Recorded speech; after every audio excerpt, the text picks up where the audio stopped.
Hello everyone, and welcome to my channel.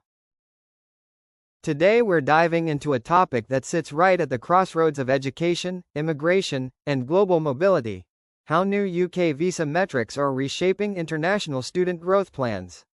Now, international students have long been the lifeblood of UK universities. They bring diversity, fresh ideas, and, yes, significant financial support. But recently, a change in visa compliance rules has caused universities to rethink the way they recruit students from abroad. And that's what we're unpacking today. The UK has been one of the most attractive destinations for international students, especially over the last decade.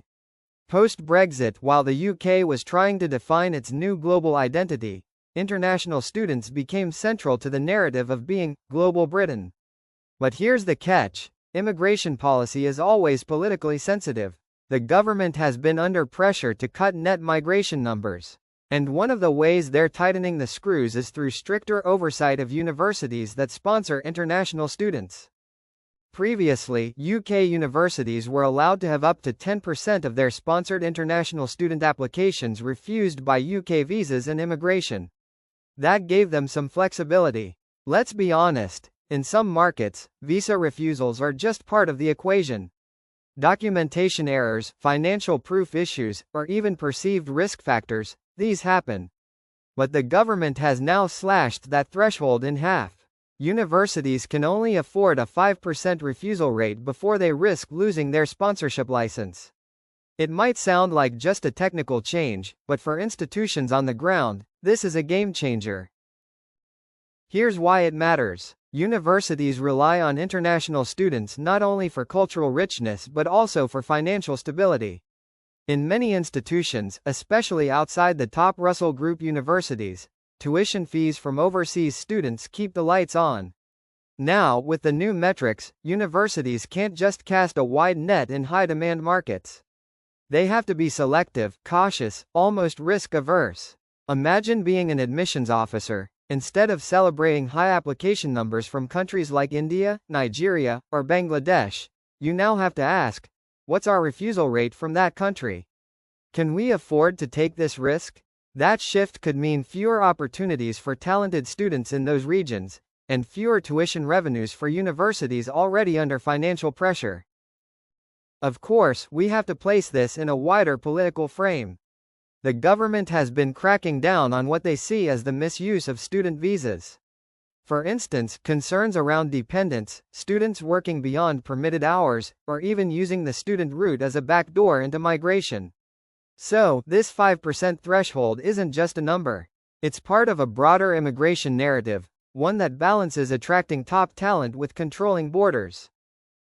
And let's not forget the students themselves. For someone dreaming of studying in the UK, the stakes just got higher. Students from regions with historically higher refusal rates may find fewer opportunities, even if they're fully qualified. That could mean more competition, higher pressure to prove financial means, and in some cases, a redirection of talent to other destinations, like Canada, Australia, or even emerging markets such as Germany and the Netherlands. For universities, the financial knock-on effect could be severe. Remember, international students often pay double or even triple the fees of domestic students. A dip in international recruitment means budget gaps. And budget gaps can translate into course cuts, job losses, or reduced services. So, the 5% rule doesn't just affect recruitment strategy. It threatens the financial health of institutions that rely heavily on overseas tuition. There's also an ethical layer here. By being forced to prioritize low-risk applicants, universities may unintentionally sideline talented students from countries where refusals are more common. That raises questions. Are we making higher education less inclusive? Are we privileging wealthier or safer markets at the expense of diversity? And what does that do to the UK's global reputation as a welcoming academic destination? So, what's next? We're already seeing early signs. Applications dipped slightly in the first half of 2025, and with the government's white paper proposing even more reforms, shorter post-study work visas, higher financial requirements, and even levies on international students, the environment is only going to get tougher. The big question is whether universities will find creative ways to adapt. Will they invest more in compliance?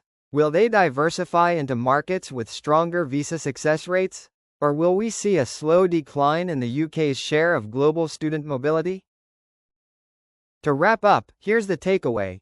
The new visa metrics may look like a technical tweak, but they're reshaping the entire landscape of international student recruitment in the UK. Universities are being pushed into a more cautious stance, students face tougher odds, and the financial and cultural fabric of higher education hangs in the balance.